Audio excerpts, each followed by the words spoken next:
This is Father Patrick Briscoe. This is Father Joseph Anthony Kress. Welcome to Godsplaining. Thanks to all who support us. If you enjoy the show, please consider making a monthly donation on Patreon. Be sure to like and subscribe to Godsplaining wherever you listen to your podcasts. Father Joseph Anthony, how are you? Oh, I am peachy. Well, peachy keen. One of the things that I like about the show and the way we structure is we just kind of check in and see what's going on. And I know that you've had a recent development because you've been brought on to the team, the liturgy team, Yes. for the National Eucharistic Congress, which is going to happen in Indianapolis this summer. That's right. I'm super excited. Blessed to be You able could smile when you say that. He's not, Yeah. This isn't a hostage video. Father No, Joseph it's Anthony good, is it's good. actually excited about the Yeah. Congress. No, he really is. He I talks am. to me about it all the time. all the time. I'm really blessed to be able to have the invitation to support the liturgical team and the liturgies that will take place really at the center of the Eucharistic Congress. You know, there are many kind of large-scale events in the Catholic Church that are multifaceted, that involve, different elements of formation and small groups and breakout sessions and social things. But the Eucharistic Congress is unique because its real center point, the whole purpose of it, is to have people encounter the Lord Jesus in the Eucharist. And that primarily happens in a liturgical setting. So it's going to be Mass, it's going to be adoration every day. And so I've been extremely blessed to have that invitation and support the liturgy team and the committees surrounding the Eucharistic Congress. I don't know if I want to say this out there because it'll be, I'm responsible for it. So if it goes well, I'll take that. If not, I have no idea. But my main responsibility is to kind of oversee the liturgical logistics for all the liturgies and to draw on my experience, our experience in World Youth Day in Krakow and multiple other large-scale events. And The kind USCCB convocation in Yep. Florida in the summertime. That was hot. it was very hot. Yeah. Well, Remember that procession? I think I'm still sweating from that procession. I do. Yeah. Good old Orlando. Orlando in the middle of July is a great time to do a multi-mile procession, or not. No, Yeah, we chopped it down. I It finally was got not a the mile. stink out of my Yeah, habit yeah. after that. Yeah. But I'm excited. It'll be, the largest event I've ever worked upon. I've done many different events in arenas and multi-tiered arenas and things like this. But we're looking at Lucas Oil Field, 55,000 people, and to be able to be in one place worshiping the Lord and encountering Him is so exciting. And so it's months worth of preparation, a lot of meetings, a lot of diagrams, and oh my gosh, all those different things. But it's a labor of love, and it's the reason that myself and all of the members of the liturgical team have spent so many hours in conversation and planning is to facilitate the prayer of the attendees. And to be able to do that together with 55,000 of my closest friends is quite exciting. So I'm looking forward to it. It's going to be, I really do believe this. I think it's going to be a watershed moment for the American church. And so if you're able to be in Indianapolis, please come there. And if you are thinking about what is happening, it's the Lord and His mercy. That's what's happening. And so I want to extend that invitation to our listeners that you still have time to make your way to Indianapolis and to join this. I do believe for our church in this present age, as we move deeper into an apostolic age, deeper and deeper into this new kind of phase of life, both in the phase of the church and as individuals, this is going to be a critical moment. So I'm excited to be a part of it, and I'm looking forward to it. Yeah, we've talked about the revival a few times on the show. I had some different guests, and I've been really involved as a Eucharistic preacher, and of course, our Sunday visitor, the ministry where I serve currently, has had a lot to do supporting the Congress. So my amazing colleagues, Jill Adamson and Jason Shanks, have been really devoted to ensuring that the event is going to be a success. But one thing that I've been pushing to people is saying, don't just come for yourself, because there are going to be many graces that Jesus is going to offer. But bring someone with you. Go because there's someone that that's kind of beginning to grow in their faith, and make that invitation and take them with you, because this is really a pilgrim opportunity to go and to seek the Lord with someone. This, you say like, well, I don't really want to invite someone to Sunday Mass in my parish because it's not that exciting. Like, well, hello, this is the thing. I mean, you should always do that because the Lord of the universe is at your parish every Sunday. So I can't imagine what could be better than going to see, I don't know, the maker of the heavens and the earth. But we'll set that aside and we'll say, like, I'm looking for the kind of thing to invite someone to. You should invite them to the Congress. Yes. Because it's going to be fabulous talks. The liturgy is going to be beautiful. Everyone will get communion in a timely and orderly manner because I know you and that's your brand. And I just think, that, as you're saying, that this is really going to be an outpouring of grace in the life of the church. Now, the Lord in his providence has done so much to give Americans many graces over the years. In our history of the American church, one of the things that I have learned because of the revival is a lot about the martyrs of La Florida, for example, which people might not really know about because of Jesuit propaganda.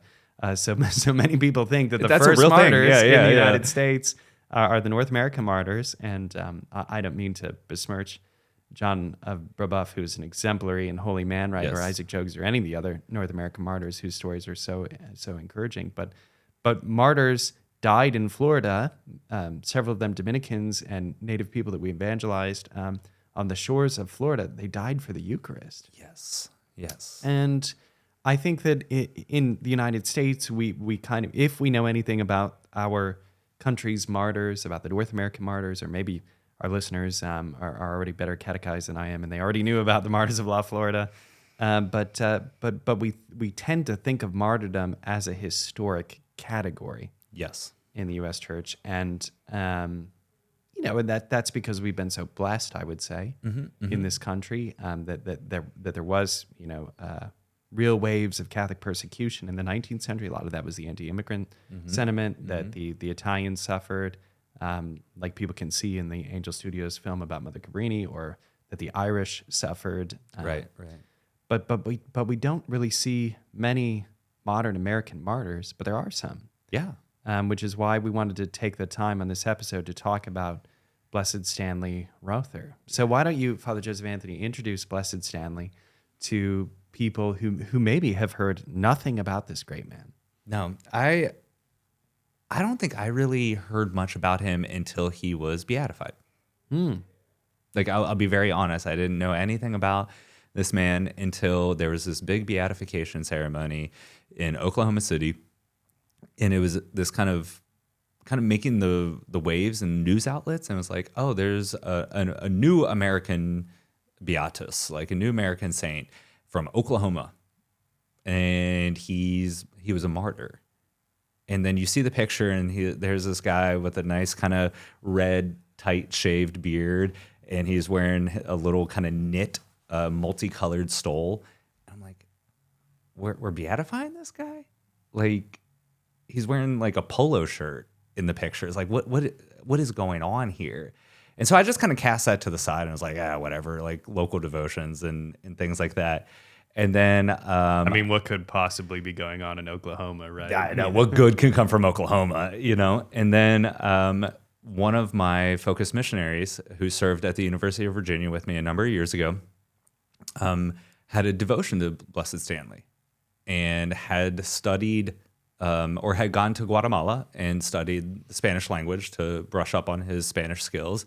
And it was during his time in Guatemala that he had visited the small town where Blessed Stanley was martyred, and had this very deep devotion to him because of the priestly sanctity that was there. And he was in seminary at the time, and it was that visit that actually confirmed his vocation. And his vocation was actually not to be a priest. And his deep devotion to Blessed Stanley was my first introduction to it. So shout out to Dan. Love you, man. Appreciate it all. But then let's fast forward until this past October, and I end up in Oklahoma City. And I'm giving a talk out there, and I was invited to give a talk. And so I'm there, and my flight leaves the next day at like 2 p.m. And one of the attendees at the talk came up to me and said, like, hey, I'll be happy to take you to the airport. Do you have anything going on tomorrow morning? No, nothing. He's like, would you want to go to the Blessed Stanley Shrine? It's this new shrine we just built. And I said, sure, why not? And I was like, I'll go pray for my buddy Dan, who was the one I know he has a devotion to it and for his family. And I went to the shrine, and it was spectacular. Absolutely stunning. Spanish, kind of Renaissance style, with a beautiful plaza in front of it. It took a lot. The architecture took a lot from Lake Atalan, which is where Blessed Stanley was, and influenced the design of it. But they have this small little museum that tells the life of Blessed Stanley. And I was just captivated by this man. His deep love, his roots from Oklahoma, love for the priesthood, perseverance. He barely made it through seminary. So many charitable works to just like, all right, like let's get him through. Wasn't academically astute. So always a big fan of the saints who maybe struggled in seminary, aren't the sharpest tools in the shed. I connect very strongly to them. But seeing how he loved the Lord in his early years, how he loved the Lord here in the United States, in Oklahoma, his time in seminary at Mount St. Mary's in Maryland, and then his time as a missionary in Guatemala, and how he just poured himself out there, and the love of the native people for him, and that drew him to the point that he gave his life for them. And we'll talk more about all the circumstances in his life around that. But that was a really profound moment for me to like walk through that museum and how well it was curated to tell the story of this native-born Oklahoma, one of their own, and then to be able to pray in front of him. His body is there in Oklahoma City now. And it was a unique experience that I'm very, very grateful for the people of Oklahoma City, the Bishop of Oklahoma City, to be able to claim this man as their own and to promote his sanctity as a model and example for all of us. And I love him.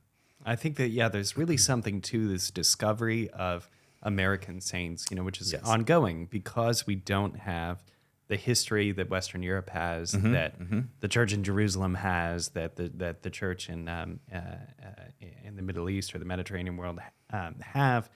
And I think it leads us to a kind of joy when we discover these American saints, right? So I first encountered Blessed Stanley at Mount St. Mary's, as you mentioned. That's his alma mater. Because in the chapel there's a shrine and a relic of his which can be venerated. So if you're passing by the mount, swing into Immaculate Conception there, and you could venerate this great saint's relic. And then I got to know Blessed Stanley a little bit better because our Sunday Visitor has what I would argue is the best biography of Blessed Stanley. Oh, yeah. Right here, down there lens. We are. This Thank is you, it. Vanna. Yes. Thank you, Vanna White, for anyone watching on YouTube. Big fan of this book, by the way. So the shepherd who didn't run, is the title of the biography about Blessed Stanley from OC. And part of the reason why the biography is so good, I mean, it's really well done as a book, but because his story is so interesting. So how does one go from being a diocesan priest in Oklahoma to being a missionary in Guatemala? What's the story there for Blessed Stanley? Blessed Stanley, was ordained in the mid 20th century, and it was right around that time there was a call from the Vatican to Western countries, United States, Canada, Europe, to invest their missionary efforts into Central America. And so at the time there was one diocese in Oklahoma. It was the Diocese of Oklahoma City. And that diocese took on the responsibility of this one small area in Guatemala. And so they had committed to that. Now, during the time of the missions down there, there was actually the Diocese of Tulsa was established and things like that. But the mission in Lake Atalan, Guatemala, was a responsibility of the entire state of Oklahoma. And so the bishop there took priests and sent priests down to serve that area. Yeah, I think they also had medical professionals. There were doctors. There were religious sisters that came down. There were lay evangelists. So this was a missionary activity of the entire diocese, and not just the presbyterate of a diocese. Right. It was a commitment of the people of Oklahoma to serve and evangelize the native people of the Lake Atelan. And it was a really beautiful kind of mission. It had its fits and starts. It had its positives and negatives and struggles and things like that. But I think it's important to recognize that when Blessed Stanley went down to that mission, he was a part of a much larger fabric of a missionary activity from the diocese, from the state of Oklahoma, that included other missionaries, other professionals, and other religious to serve in that area. Yeah, that's really interesting to think about. I was just going to point out that because of the surplus, the growth of the church immediately after World War II, there were a lot of missionary movements actually from American dioceses, and that's kind of faded from our consciousness as we've approached vocations these days. But we don't think about how even diocesan priests, we tend to associate religious with the works and the missions, but even diocesan priests in this era were very involved. And then, as you say, the mission was much bigger than just the presbyterate. There's really a kind of challenge there for us to think about how not only religious but the laity have a responsibility to support missionary endeavors, not just financially, but to really be actively involved in them. So when Blessed Stanley gets down there, one of the things that we see as part of his legacy is his keen attention to the native peoples, right? Like you mentioned, the initial kind of not repulsion is too strong a word, but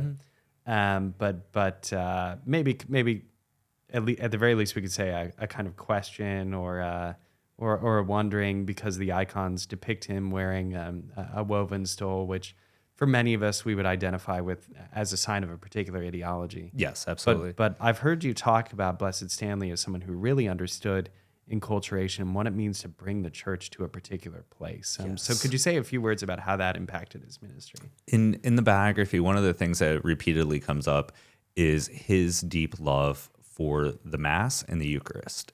And this was also really apparent in the kind of museum portion of the shrine, is how dedicated he was to the sacraments, in allowing the native people to receive the sacraments and engage in those in a sacred way.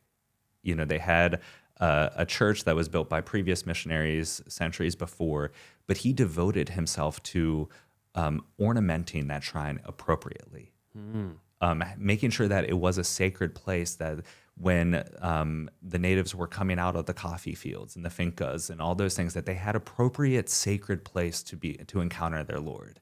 And he was very, very devoted to the Mass and making sure it was celebrated well, whether it was in that small church or he would take it out into the coffee fields and into the huts where the people were if they couldn't get to the town. And a lot of the native people really remarked on when he showed up, he was bringing something sacred, and he brought enough of that there was that engagement with the sacred liturgy in Jesus and the Eucharist. And that became kind of the great motivating factor to him, and so much so that he turned his very life into a holocaust, a sacrifice that imitated the sacrifice of the Mass that he was so devoted to and keen on putting his native people in contact with, that he imitated that by the giving of his life in a real way. Yeah, let's talk a little bit more about that, because I think some of our listeners would understand, have some knowledge of history and would understand how Guatemala was unstable, certainly in the years that Blessed Stanley would have been a missionary there. For example, I could think of another great American missionary martyr, Blessed James Miller, who was a Christian brother and alumnus of my alma mater, St. Mary's University of Minnesota. There we go. So God bless the Christian brothers, and we ask Blessed James prayers. But why would someone who was just being attentive to the native culture and giving him the Eucharist, why would Blessed Stanley have been killed? I mean, this sounds like something that would be just fairly non-controversial, actually. This is just a priest getting people to pray and kind of loving on them. So why did he die? Well, it was at the time there was a lot of kind of political upheaval in the country of Guatemala, and it was very unstable. And certain factions of that kind of political culture became radically militarized. And they started then to expand into more of the rural areas with a military force. And the kind of push was to minimize the influence of the native peoples. So kind of to purify, in a sense, the influence of the native Mayan culture. And it was done in a really radical militarized mode. Why did Father Stanley and a lot of the other Catholics become kind of public enemies number one of this radical militarized government movement? Well, it was because they recognized the dignity of each and every human person, including the natives. So Father Stanley, for a variety of reasons, but some of them actually, the work that they were doing out of his small town was to kind of dignify the work in the individuals of the natives there. And so one of the ways that he did this is he actually devoted himself to learning the local dialect. So in Guatemala, most of people would speak Spanish, but there's these pockets of native dialects. And he devoted himself, his Spanish was actually not that good. He was more fluent in the native dialect Oh, wow. than his Spanish. And then he gathered many others around them, and they started to translate the New Testament into the native dialect. And he was actually one of the major motivators to actually put it into a written language. Wow. And translated the scriptures so that the locals could understand the scriptures at Mass. That's why he did the New Testament translation. And he promoted that. It was so that the natives could understand the readings at Mass. Wow, that's incredible. And It's like Cyril and Methodius kind of thing. It's like the invention of the Cyrillic alphabet, right? And when the environment in Guatemala got very very tense and this was becoming a major issue, he actually took the catechists who were doing the major translations work and got a safe house for them in Guatemala City so that they could continue the translations out without risk. So that the people could be dignified in themselves and their heritage, and as well as their native language. So those types of things where it was entering into a culture, receiving the culture for what it was, but also putting it in contact with the Lord himself. Those types of things which would elevate the dignity of the human person. And he would care for them and he would bless their marriages and baptize their children and give them hope, essentially. Even in their current context, he became an enemy of that because it was like they wanted to extinguish the Mayan culture instead of sanctify it. And that's why he became, a very a huge target. Now, walk us through how he actually died. We can think of, really, really powerful martyrdoms in Latin America, like Archbishop Romero's martyrdom. Of course.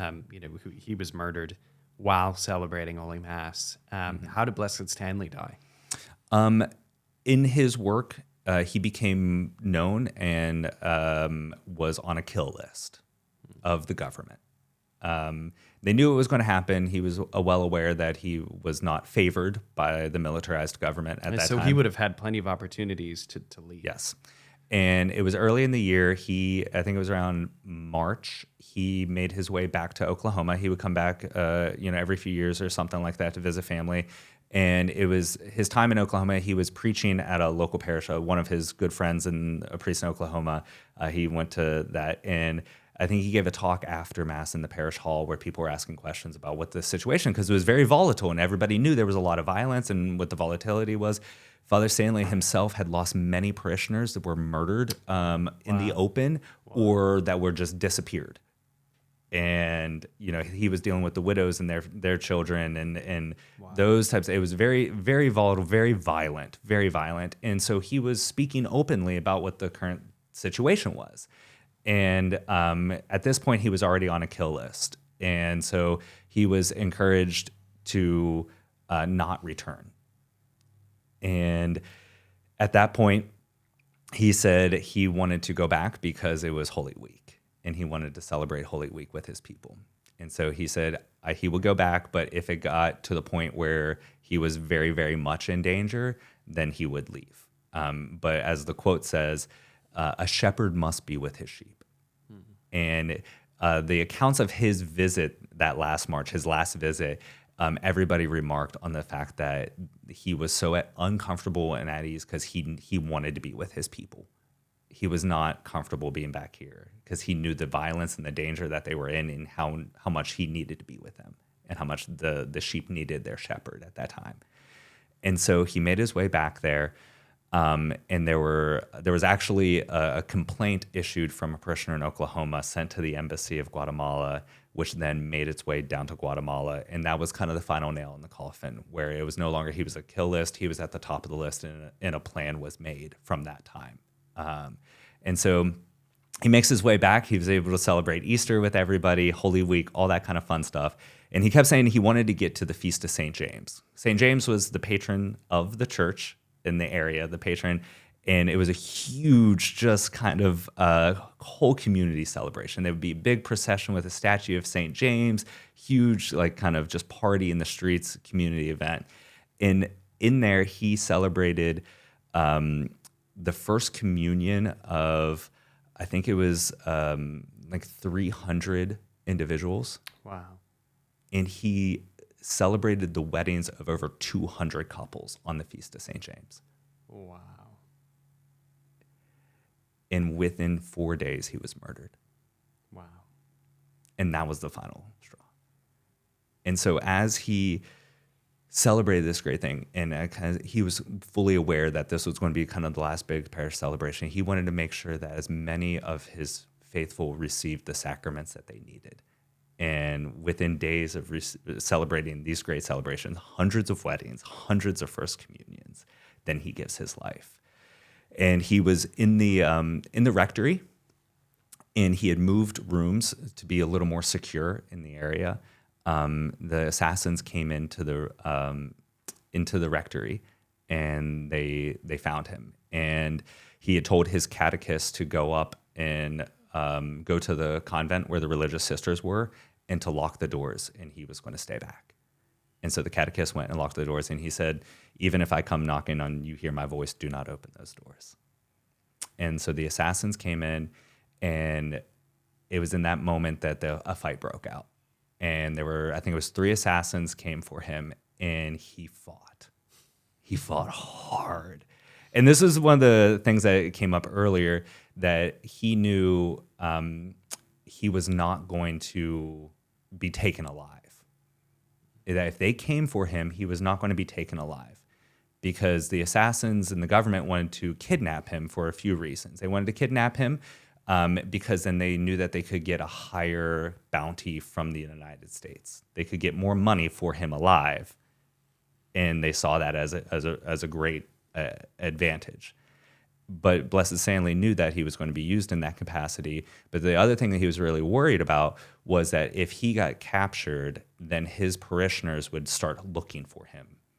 In the total disregard that the military had for the local natives, they would kill them with no cause or concern. And more of the people would die trying to save him than anything else. So he said if the assassins come, he was not going to be taken alive. He was going to fight. And the fight broke out. And he fought three men cornered in a room. And he said, they said that you could hear him saying, "You're not taking me alive. You're not taking me." And he fought, and to the point that they had no other option except to shoot and kill him. And 3 shots rang out, and Father Stanley collapsed to the floor in a pool of blood. And he was shot in the head and shot a few other times. There's a bullet still in the floor, and the blood is still stained on the floor of the room where he was murdered. And all of his knuckles on his hands were broken and bloodied because he fought to the death for his people. Because he knew to save his people, he was going to fight to the death. Yeah, I mean, Blessed Stanley, it's such an inspiring story, such an inspiring legacy, that he insisted on being there with his people, that he understood the value of enculturation, that he had this pronounced love for the Eucharist and respect for the dignity of the native people. I mean, there are just so many great themes here in his life that are definitely worth our studying. For listeners to have something to take away if they're looking to come to know Blessed Stanley better? What would you recommend, Father Joseph Anthony? First off, I do recommend the book. I think it does a beautiful job portraying his life. If you are out in the Oklahoma area, as here in Washington, D.C., the Basilica National Shrine is a place of pilgrimage for most people on the East Coast and even into the Midwest. I firmly believe that the Blessed Stanley Shrine in Oklahoma City will be that kind of gravitational pull for those in the plains and in the central part of the United States. Please go and visit and pray in front of him.